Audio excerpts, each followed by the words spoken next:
Hello दोस्तों, नमस्कार। एडमा classes में आप सभी का स्वागत है। मैं कृष्ण कुमार आप लोगों को भारतीय राज्य व्यवस्था यानी इंडियन पॉलिटी पढ़ा रहा हूँ। इस कोर्स के माध्यम से मैं एमपी के जितने भी एग्जाम्स गवर्नमेंट एग्जाम होते हैं उसके सिलेबस को कवर करने की कोशिश कर रहा हूँ। मुख्यतः एमपी पीएससी एमपी पीएससी का सिलेबस जो है तो इसमें कवर कर किया जा रहा है, जो एमपी फॉरेस्ट के एग्जाम होता है उसका भी। और साथ ही साथ यह अन्य हिंदी भाषी माध्यम के जितने भी हिंदी माध्यम के विद्यार्थी हैं, चाहे किसी भी राज्य के सिविल सेवा की तैयारी कर रहे हो या यूपी पीएससी की तैयारी कर रहे हो, यूपीएससी की तैयारी कर रहे हो, यूपी पीएससी की तैयारी कर रहे हैं, यूपीएससी की तैयारी कर रहे हैं, उन सब के लिए फायदेमंद है। तो हम लोग हिंदी माध्यम में एक बेहतर मटेरियल प्रोवाइड कराने की आप लोगों को कोशिश कर रहे हैं। इसके लिए आप लोग हमारा एडमा क्लासेस ज्वाइन कर सकते हैं इस चैनल को सब्सक्राइब करके। तो सबसे पहले आप लोग हमारे इस चैनल को सब्सक्राइब कर लीजिए ताकि जो हमारी आने वाली वीडियोज हैं वो सभी आपको मिलती रहे।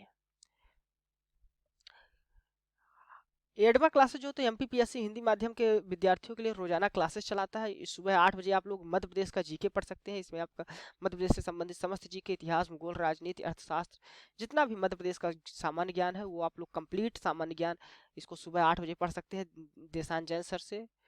वहीं आप लोग की 9 बजे भूगोल की क्लास होती है, तो जिसको आप लोग मैप्स के द्वारा और ट्रिक्स के द्वारा आप लोग वहाँ पर काफ़ी चीज़ें अच्छे से याद करते हैं। संपूर्ण भूगोल का पढ़ाया जाएगा आपको, भारत का और विश्व का भूगोल, तो उसकी क्लास आपको करना है सुबह 9 बजे। साथ ही साथ अर्थव्यवस्था की क्लास हमारी चलती है सुबह 10 बजे, इसको आप लोग लाइव कर ही रहे हैं। और इसी तरह हमें अपना सहयोग देते रहिए ताकि मैं आगे भी ऐसी वीडियो बनाता रहूँ। और एप्टीट्यूड की आप लोग क्लास कर सकते हैं शाम को 3 बजे। तो शाम को 3 बजे ये टाइम टेबल नोट्स कर लीजिए ताकि आप लोग अपना समय से क्लास कर सकें। जैसा कि आप लोग को मालूम है, इस समय हम लोग मौलिक अधिकार पढ़ रहे हैं और मौलिक अधिकार के अंतर्गत इस समय हमारा समता का अधिकार चल रहा है, जिसमें हमने पिछले वीडियोज बनाए हैं उसमें आर्टिकल 14 और 15 को पढ़ा पढ़ा था। आज जो इसका भाग 3 है, जिसमें आज हम लोग पढ़ेंगे आर्टिकल 16 से लेकर आर्टिकल 18 तक के कॉन्सेप्ट को समझने की कोशिश करेंगे, इनमें क्या दिया हुआ है। तो समता का अधिकार हम लोग पढ़ रहे हैं इस समय। जैसा कि मैंने आप लोग को बताया था कि मूल जो संविधान था हमारा, उसमें 7 मौलिक अधिकार थे, जिसको हम लोग देख चुका है। समता का अधिकार, स्वतंत्रता का अधिकार, शोषण के विरुद्ध अधिकार, धर्म की स्वतंत्रता का अधिकार, धार्मिक शिक्षा का अधिकार, सांस्कृतिक और शिक्षा का अधिकार, संपत्ति का अधिकार और संवैधानिक उपचारों का अधिकार। लेकिन 44वें संविधान संशोधन अधिनियम 1978 में संपत्ति के अधिकार को जो है तो खत्म कर दिया गया था, आपको मालूम ही है। इसको भी आप लोगों को कहा था, याद कर लीजिएगा किस अनुच्छेद से किस अनुच्छेद तक कौन सा आर्टिकल्स है। जैसे अनुच्छेद 14 से लेकर 18 तक समता का अधिकार है, अनुच्छेद 19 से 22 तक स्वतंत्रता का अधिकार है, अनुच्छेद 23 से 24 तक शोषण के विरुद्ध अधिकार है, अनुच्छेद 25 से 28 तक धर्म की स्वतंत्रता का अधिकार है, अनुच्छेद 29-30 में जो है तो संस्कृत और शिक्षा का अधिकार है, संपत्ति का अधिकार 31 में था वो समाप्त ही हो गया है, और संवैधानिक उपचारों का अधिकार अनुच्छेद 32 में है। तो सभी को हम लोग पढ़ रहे हैं, जिसमें 14 आर्टिकल 14-15 को हम लोग पिछले वीडियो में पढ़े हैं, तो उसको आप लोग वीडियो जरूर देख लीजिए ताकि आपको अच्छे से चीज़ें समझ जाए। आज हम लोग पढ़ेंगे आर्टिकल 16 को। ये हमने बेयर एक्ट से लिया है, ये सारे चीज़ें जो हमने यहाँ पर ली है वो बेयर एक्ट से ली है।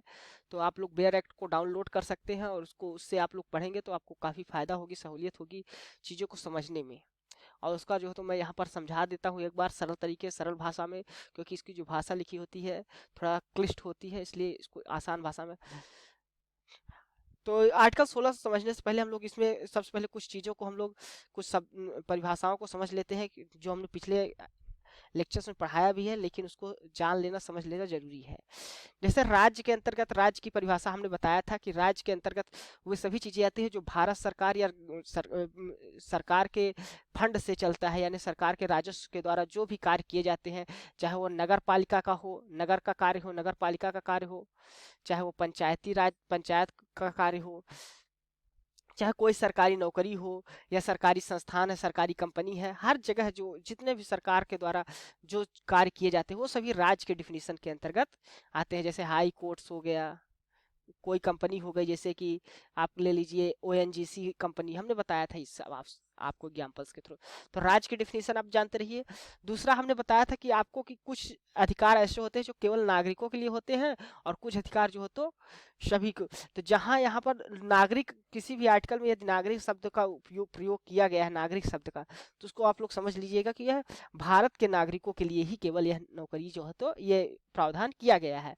यदि कहीं पर व्यक्ति का इस्तेमाल किया जाता है, व्यक्ति का तो वह जो तो भारत के नागरिक और साथ साथ कोई विदेशी व्यक्ति भी भारत में रह रहा तो उसके लिए भी वो प्रावधान किया गया होता है। तो हमारे जो मौलिक अधिकार है वो दो तरह के दिए गए हैं, कुछ नागरिकों को केवल दिए गए हैं और कुछ विदेशियों को भी दिए गए हैं। ये चीजें हमने पिछले थे। साथ ही साथ ये राज्य की परिभाषा किस में आर्टिकल में दी हुई है, ये ध्यान रखना है कि राज्य की परिभाषा आर्टिकल 12 में दी हुई है। आर्टिकल 13 अनुच्छेद 13 में क्या दिया हुआ है कि राज्य ऐसा कोई भी प्रावधान हमारे संविधान में, ये कोई भी प्रावधान बना है वर्तमान में तो उसको सुप्रीम कोर्ट जो तो रद्द कर सकती है, नल और वाइड घोषित कर सकती है, या पूर्व में पहले से ब्रिटिश सरकार के द्वारा चल रहा है या कोई प्रथा हो, ऐसे भी चीज। और कोई भी राज्य ऐसा कोई नियम कानून नहीं बनाएगा जो हमारे मौलिक अधिकारों का हनन करे या उसको कम करे। तो ये सब चीजें आर्टिकल 13 में दी गई थी, तो उसको अभी हमने पढ़ा था। अब इसी साथ साथ थोड़ा सा हम 14-15 भी समझ लेते हैं। 14-15 में क्या दिया था, 14 और 15 आर्टिकल में। आर्टिकल 14 में हमने कहा था कि आर्टिकल 14 जो है तो दो तरह की बात करता है, समता की बात करता है। एक तो कानून के विधि के समक्ष समानता, और एक तो विधि विधियों का समान संरक्षण। विधि के समक्ष समानता हमने समझा था कि वो जो है तो ब्रिटेन के संविधान से लिया गया है, और विधियों के समक्ष समानता, विधियों का समान संरक्षण जो है तो विधियों के पक्ष में समान संरक्षण वो हमारा अमेरिका के संविधान से लिया गया था। तो ये हमने पढ़ा था आर्टिकल 14 में। आर्टिकल 15 में हमने देखा था कि जो तो किसी भी आधार पे 5 आधार वहां पर दिए गए थे कि धर्म, जात, मूल, वंश और लिंग, जन्म स्थान आदि के आधार पर जो तो कोई भी भेदभाव नहीं किया जाएगा, उसको हमने समझा था। अब हम लोग आर्टिकल 16 को आज अच्छे से समझने की कोशिश करते हैं। आइए शुरू करते हैं। सबसे पहले मैं इसको हटा देता हूँ।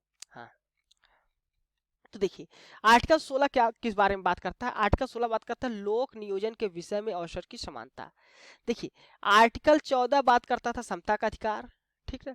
आर्टिकल 15 कुछ आधारों पर 5 आधार दिए गए थे। 5 आधार कितने, सॉरी 5 आधार दिए गए थे जिस आधार पे जो हो तो भेदभाव नहीं किए जाए, ये याद रखिएगा। आर्टिकल 15 में 5 आधार दिए गए हैं, वहीं आर्टिकल 16 में हम लोग देखेंगे तो 7 आधार दिए गए हैं, तो उसको हम लोग समझेंगे। 5 आधार कौन कौन से थे वहां पर, धर्म था, मूल वंश था, जाति था, लिंग था और जन्म स्थान था। ये 5 आधार आर्टिकल 15 में दिए गए थे कि इन 5 आधारों पे जो है तो किसी भी प्रकार का भेदभाव नहीं किया जाएगा। यहाँ आर्टिकल 16 में वही हम लोग देखते हैं कि 7 आधार है, कोई भी भेदभाव न किए जाने के लिए 7 आधार दिए गए हैं आर्टिकल 16 में। धर्म दिया है, मूल वंश दिया है, जात दिया है, लिंग, उद्भव दिया है और निवास दिया है, ठीक है। तो यहाँ उद्भव और निवास दो जो तो यहाँ पर आधार बढ़ गए हैं। तो आर्टिकल 16 7 आधार पे जो है तुम भेदभाव न करने की बात करता है। आर्टिकल 15 एक सामान्य तरह के किसी प्रकार का किसी भी चीज में भेदभाव न करने की बात करता था। लेकिन आर्टिकल 16 जो है तो अवसर की समानता, लोक नियोजन यानी नौकरियों में जो है तो व्यवसाय में जो है तो अवसर की जो समानता होती है उसके बारे में बात कर रहा है। तो आर्टिकल 16 लोक नियोजन के विषय में बात करता है, वहीं आर्टिकल 15 जो है तो सामान्य आधारों पर किसी भी प्रकार का भेदभाव न करने की बात करता है। ये चीज आपको ध्यान रखना है, डिफरेंस सबको समझना है। और आर्टिकल जो 14 वो समता का अधिकार बात करता है, वो हर स्थितियों में समानता के अधिकार की बात करता है, चाहे समानता का कानून के जो तो समानता का समान संरक्षण की बात हो या विधि के समक्ष समानता की बात हो, वो एक जनरल पर्सपेक्टिव में बात करता है। तो पहला क्या है इसका सबसेक्शन एक देख रहे हैं, सेक्शन 1 देखें हम लोग। तो राज्य के अधीन किसी पद पर नियोजन, राज्य की परिभाषा हमने समझी ही है क्या है। तो राज्य के अधीन किसी भी पद पर नियोजन यानी नियुक्ति से संबंधित विषयों में सभी नागरिकों के लिए अवसर की क्षमता होगी। यानी कोई भी यदि सरकारी नौकरी है उसमें कोई भी व्यक्ति जा सकता है, उसमें सभी को जाने के लिए पूर्ण स्वतंत्रता है हर नौकरी प्राप्त करने में। यानी सरकार के द्वारा या राज्य के द्वारा कोई भी ऐसा कार्य किया जाता है जहां नौकरियों के अवसर है तो सभी व्यक्तियों को समान अवसर होंगे किसी बिना किसी भेदभाव के, ठीक ना। दूसरा जो है इसका सेक्शन 2 क्या कह रहा है उसको भी समझिएगा। राज्य के अधीन किसी भी नियोजन या पद यानी किसी भी नौकरी में संबंध केवल धर्म, मूल वंश, जात, लिंग, उद्भव, जन्म स्थान, निवास इनमें से किसी भी आधार पर ना तो कोई नागरिक अपात्र होगा और ना ही उसे विभेद किया जाएगा। तो यहाँ पर केवल इतने जो ये 7 ग्राउंड है इन्हीं आधारों पे कोई भी भेदभाव नहीं किया जाएगा। इसके अलावा कोई भी आधार है तो भेदभाव किया जा सकता है, लेकिन इन 7 आधारों पे कभी भी कोई भेदभाव नहीं किया जाएगा। इस केवल शब्द को भी थोड़ा सा ध्यान दीजिएगा, तो इसे 7 आधार दे दिया गया है। अगर इनके अलावा कोई भी आ जाता है आधार तो उसके आधार पर कोई भी राज्य अपने लिए नागरिकों को किसी प्रकार का संरक्षण दे सकता है, लेकिन इसके अलावा इन 7 को जो हो तो के आधार पर कभी भी कोई भेद नहीं किया जाएगा। जैसे कि हम लोग देखते हैं कि जैसे जन्म स्थान हो गया, तो कोई भी व्यक्ति राज्य जो है तो ये नहीं कहेगा कि हम एमपी के हैं तो यूपी सरकार जो है तो उसको रोजगार नहीं देगी, या यूपी सरकार है तो यूपी सरकार के यूपी के व्यक्ति हैं तो उसको महाराष्ट्र में कोई नौकरी नहीं मिलेगी, ऐसा नहीं है। वो कोई भी किसी भी जन्म स्थान का हो, किसी भी धर्म का हो, किसी लिंग का हो, हिंदू मुस्लिम या ईसाई क्रिश्चियन सिख, इस आधार पर भी धर्म, न तो मूल वंश के आधार पर, कोई इसकी जात को भी देखकर नहीं, इनमें से किसी भी आधार पर कोई भी नागरिक अपात्र नहीं होंगे। हाँ, न कोई भी नौकरी करने के राज्य के अधीन कोई भी पद पे ये जाने के लिए भागीदार होंगे, यानी जा सकते हैं। अब देखते हैं अनुच्छेद 3 क्या बात करता है। इस अनुच्छेद की कोई बात संसद को कोई ऐसी विधि बनाने से निवारित नहीं करेगी जो किसी राज्य या संघ क्षेत्र के सरकार के या उसमें से किसी स्थानीय या अन्य प्राधिकारी के अधीन वाले किसी वर्ग या वर्गों के पद पर नियोजन नियुक्त संबंध में ऐसे नियोजन नियुक्त से पहले उस राज्य या संघ क्षेत्र के भीतर निवास विषय कोई अपेक्षा विहित करती है। तो आर्टिकल 3 को यदि हम लोग समझने की कोशिश करें तो यह कह रहा है कि यह अनुच्छेद, यानी जो अभी आर्टिकल 16 का 1 और 2 सेक्शन पढ़ेगा, उसमें से कोई भी बात, ऐसी कोई बात नहीं है जो संसद को ऐसा करने से रोक सके, कोई भी ऐसा नियम बना सके कि जो अगर वह चाहे तो राज्य के अंदर, ये कोई विशेष राज्य है तो राज्य या संघ क्षेत्र के अंदर भीतर निवास विषयक कोई भी जो हो तो प्रावधान अगर करना चाहती है, संसद यदि करना चाहती है तो वह कर सकती है। वह अपने या किसी राज्य या संघ क्षेत्र की जो राज्य सरकारें हैं वो भी स्थानीय या अन्य प्राधिकारी के वाले जो वर्ग नियुक्तियां हैं, नौकरियां हैं, उसमें निवास के आधार पर अपने क्षेत्र के लिए किसी प्रकार की अगर वो चाहे तो निवास के आधार पे अपना कर सकती है। यहाँ पर आर्टिकल 3 में इसकी आज़ादी दे दी जा रही है राज्य को, यानी कोई राज्य अगर ऐसा करना चाहे तो उसको कोई रोकेगा नहीं, यानी निवारित नहीं करेगा, रोक नहीं सकेगा, उसको यह करने का अधिकार है।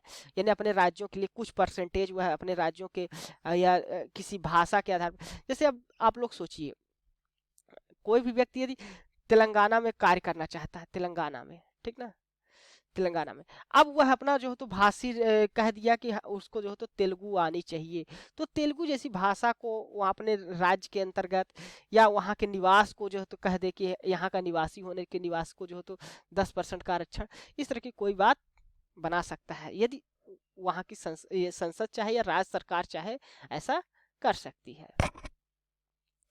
इसी प्रकार अनुच्छेद 4 क्या कहता है, इस अनुच्छेद की कोई बात राज्य को पिछड़े हुए नागरिकों के किसी वर्ग के पक्ष में जिनका प्रतिनिधित्व राज्य की राय में राज्य के अधीन सेवाओं में पर्याप्त नहीं है, नियुक्तियों या पदों के आरक्षण के बंद करने की निवारित नहीं करेगा। अब देखिए सिंपल बात है, आर्टिकल 1 कहता है सभी को, इसका अनुच्छेद 16 का सेक्शन 1 कहता है कि देखो सभी को समानता मिलेगी, सबको समानता है कि कोई भी जो है तो रोजगार प्राप्त कर सकता है। वहीं हमने अनुच्छेद 2 में क्या देखा था कि राज्य में किसी भी आधार पर भेदभाव नहीं करेगी, जन्म स्थान धर्म आदि के आधार पर कोई भी भेदभाव नहीं करेगी, ये सेक्शन 2 कहता था। तीसरा क्या कहता है, यदि राज्य को ऐसा लगता है कि वह अपने नागरिकों के लिए कुछ आरक्षण नौकरी में कुछ परसेंट के आरक्षण करना चाहे तो वह कर सकती है, लेकिन ऐसा नहीं है कि बाहरी, अब देखिए 2 जो है तो लागू होगा तब पर भी, यानी बाहरी कोई भी राज्य से आ रहा है उस देश में राज्य में नौकरी करना चाहता है तो वो नौकरी कर सकता है, लेकिन वो राज्य अपने राज्य के निवासियों के लिए अपने निवास के आधार पर कुछ लोगों को कुछ प्रतिशत जो है तो आरक्षण कर सकता है। अब यहीं पर आर्टिकल 4 क्या कह रहा है कि अपने लोगों के लिए आरक्षण कर रहा है, उसमें भी यदि कोई पिछड़ा हुआ नागरिक है, राज्य को पिछड़े नागरिकों के किसी वर्ग के पक्ष में यदि कोई विशेष कास्ट के जैसे कह देती है SC ST या किसी विशेष समुदाय के लिए कह दिया जा रहा है, तो यदि उसको राज्य को ऐसा लगता है कि उसको उसकी सेवाएं पर्याप्त नहीं है, राज्य में उसकी जनसंख्या ज़्यादा है, मान लीजिए 40% है और पता चला उसका जो है तो नियुक्ति उसके कर्मचारी 5 या 6% ही है, तो राज्य को लग रहा है कि इनके कर्मचारियों के जो है तो 10 से 12% होना चाहिए या 15% होना चाहिए, तो ऐसा अगर उसको राज्य को महसूस हो रहा है तो राज्य इनके लिए जो है तो कोई भी नियुक्तियों में अवसर के उपबंध के लिए कोई भी नियम कानून बना सकती है, उसके लिए आरक्षण कर सकती है, इस तरह का आरक्षण किया जा सकता है। राज्य को इस बात की जो है तो स्वतंत्रता दी जाती है आर्टिकल 4 के अंतर्गत। तो सभी में थोड़ा थोड़ा डिफरेंस है, उसको समझना भी बेहद जरूरी है। अब आर्टिकल 5 देखते हैं क्या कह रहा है, आर्टिकल 4 का क्या कह रहा है। इस अनुच्छेद की कोई बात राज्य को अनुसूचित जातियों अनुसूचित जनजातियों के पक्ष में जिसका प्रतिनिधित्व राज्य के अधीन सेवाओं में पर्याप्त नहीं है, अधीन सेवाओं में किसी भी वर्ग में जो तो परिणामित श्रेष्ठता ज्येष्ठता के आधार पर प्रोन्नति के मामले में राज्य के आरक्षण के प्रबंध करने से निवारित नहीं करेगी। ये अब यहाँ कह रहा है किसी कोई भी नागरिक के लिए, आर्टिकल 4 कह रहा था कोई भी नागरिक के लिए, लेकिन आर्टिकल 4 का क्या कह रहा है, अनुसूचित जातियों और अनुसूचित जनजातियों के पक्ष में यदि राज्य चाहता है कि इनकी सेवाओं में पर्याप्त अवसर नहीं है तो उसको भी जो तो राज्य कोई भी आरक्षण दे सकता है। ऐसा करने से उसको राज्य को कोई भी रोक नहीं सकता। ऐसा उपबंध वो राज्य सरकार कर सकती है किसी के आरक्षण के लिए, ठीक ना। आर्टिकल 4 का क्या कह रहा है, आर्टिकल 4 का तो कह दिया कि अनुसूचित जाति अनुसूचित जनजाति के लिए। आर्टिकल 4 क्या कह रहा है, इस अनुच्छेद की कोई बात राज्य को किसी भी वर्ष में किन्हीं भरी गई ऐसी रिक्तियों को जो खंड का और 4 का के अधीन किए गए आरक्षण के उपबंध के अनुसार उस वर्ष में भरी जाने के लिए आरक्षित है, किसी उत्तरवर्ती वर्षों में भरे जाने के लिए पृथक रिक्तियों के विचार करने से निवारित नहीं करेगी। यानी कि कहा जा रहा है यदि जैसे कोई भी नौकरी, अनुच्छेद 4 का क्या कह रहा है, यदि कोई भी नौकरी में हम 4 का के अनुसार हमने आरक्षण किया है अनुसूचित जातियों के लिए 10% सीटें, लेकिन उस वर्ष भरी गई केवल 5% सीटें।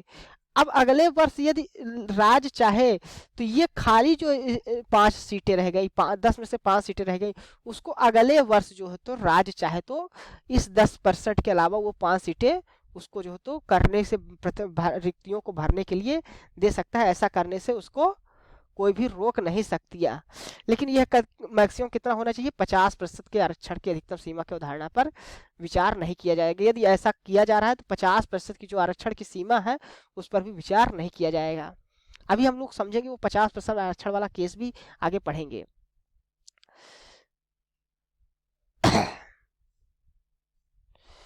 सॉरी, यहाँ पर अनुच्छेद 6 क्या कह रहा है, उसका सेक्शन 6 कि इस अनुच्छेद की कोई बात राज्य को विद्यमान आरक्षण के अतिरिक्त प्रत्येक प्रवर्ग में पदों की अधिकतम 10% के अधीन, जो यानी कि अभी EWS सर्टिफिकेट बन रहा है, यानी आर्थिक रूप से पिछड़े वर्ग के लिए जो सोशली और बैकवर्ड क्लास है आर्थिक रूप से, उनके लिए 10% का जो आरक्षण का मामला किया गया है, आरक्षण का प्रावधान किया गया है नौकरियों में, यदि ऐसा राज्य करना चाह रहा है तो राज्य करने के लिए स्वतंत्र है, यानी कि राज्य जो 10% का आरक्षण उनके लिए कर सकता है।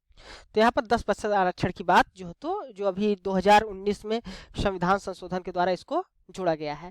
यहाँ पर आर्टिकल जो इसका सेक्शन सब सेक्शन 5 था वो थोड़ा गायब यहाँ नहीं रह गया है, वो स्लाइड लगता है डिलीट हो गई है। तो यहाँ पर समझ लीजिएगा कि यहाँ पर आर्टिकल जो सब सेक्शन 5 था उसमें कहा गया था कि यदि कोई रिलीजियस इंस्टीट्यूशन है, कोई धार्मिक संस्थान है, और धार्मिक संस्थान है जैसे सिखों का धार्मिक संस्थान हो गया या हिंदुओं का हो गया या फिर मुसलमानों का हो गया, मुस्लिमों का हो गया, किसी का भी है, यदि ऐसा धार्मिक संस्थान है तो इस धर्म में उस धर्म विशेष का यदि कोई व्यक्ति एडमिनिस्ट्रेटिव पर कोई पद में अगर है तो यह उसी खास विशेष धर्म का हो। यदि ऐसा प्रावधान राज्य करती है तो राज्य करने के लिए स्वतंत्र है, ऐसा कर सकती है कि वह उसी खास संप्रदाय का उस पद का जो हो तो पदाधिकारी हो या उस पद का हेड बने जो वो उसी खास धर्म का हो। ऐसा करने के लिए राज्य अगर चाहे तो स्वतंत्र है, राज्य ऐसा प्रावधान कर सकती है। ये जो तो 16(5) में था, 16 का सेक्शन 5, आर्टिकल 16 के सेक्शन 5 में। तो ये हमारा आर्टिकल 16 था।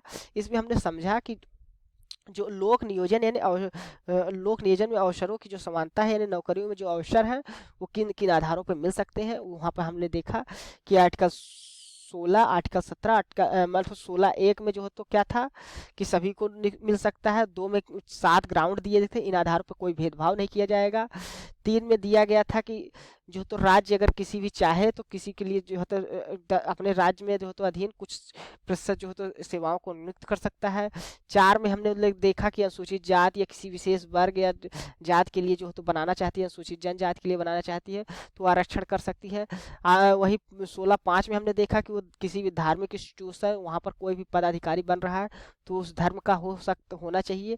और 16(6) का सेक्शन 6 में हमने क्या देखा है कि ये जो तो उससे संबंधित है, आर्थिक रूप से पिछड़े वर्ग का 10% आरक्षण से संबंधित है। तो एक बार हमने आर्टिकल 16 को अच्छे से समझ लिया है।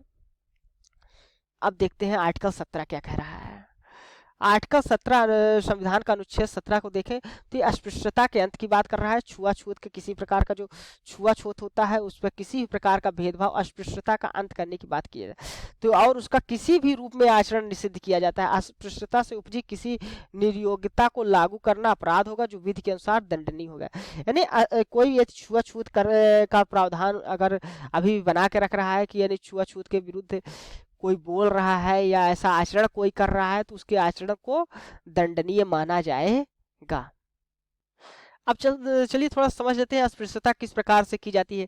मान लीजिए कोई किसी दलित वर्ग का व्यक्ति है और वह किसी होटल या रेस्टोरेंट में जाना चाहता है और यदि रेस्टोरेंट में उसको प्रवेश करने से निषिद्ध कर दिया जाता है या उसको कुर्सी देने से मना कर दिया जाता है, इस प्रकार का कोई व्यवहार कर रहा है, यदि कोई सरकारी इंस्टीट्यूशंस है वह वहाँ जाता है तो वहाँ के पुलिस विभाग या कोई भी जो या वह कंपनी के मालिक हैं या रेलवे में सीट के आरक्षण की बात हो, यदि कहीं भी दलितों के साथ इस प्रकार का व्यवहार किया जाता है कि उनको जो है तो उनके व्यक्तिगत सम्मान को ठेस पहुंचती है, यानी उनको छुआछूत के आधार पर देखा जा रहा है, तो इसका जो है तो इस प्रकार का कोई भी अगर कार्य किया जाता है तो वो अपराध दंडनीय होगा। दोस्तों हम लोग आर्टिकल जो 16 देखे हैं, आर्टिकल 16 उसमें एक चीज को और समझ लेते हैं। यहाँ पर इसी आधार पे जो तो जो आरक्षण की बात की गई थी वो छूट गया था। आरक्षण की बात की गई थी, इसके लिए जो आप लोग को इंदिरा शाहनी केस याद होगा। इंदिरा शाहनी केस जो जिसको हम लोग मंडल कमीशन केस भी कहते हैं, मंडल कमीशन केस। तो इस केस में क्या प्रमुख बातें थी उसको हम लोग समझ लेते हैं। इस केस के द्वारा कहा गया क्रीमी लेयर का कॉन्सेप्ट जो तो विकसित किया गया, क्रीमी लेयर, कि यदि किसी व्यक्ति को आरक्षण मिल रहा है, यदि उस वर्ग का है, यदि वो कुछ निश्चित ज्यादा आय है या निश्चित संपत्ति है या कुछ लाभ के पद पर है, तो ऐसे लोगों को क्रीमी लेयर में रख दिया जाएगा और ऐसे व्यक्तियों को आरक्षण का लाभ नहीं मिलेगा। साथ ही साथ ये भी कहा गया इस केस में कि 50% से ऊपर का आरक्षण किसी भी हालात में नहीं होना चाहिए। यानी जो कुल आरक्षण है वो 50% से ऊपर कभी भी नहीं होना चाहिए। प्रत्येक वर्ष जो तो यह लागू होगा और आगे ले जाने के जो रिक्त पद होगा वह उसके लिए वैध होगा, लेकिन इसमें 50% का उल्लंघन नहीं होना। यानी कोई रिक्तियां यदि भरी नहीं गई हैं तो उसको अगले वर्ष भरी जा सकती है, लेकिन वो 50% को ध्यान में रखते हुए कि 50% से ज्यादा कुल आरक्षण ना हो। तो आप लोग इंदिरा साहनी केस या मंडल कमीशन जो केस है उसको डिटेल में पढ़ लीजिएगा।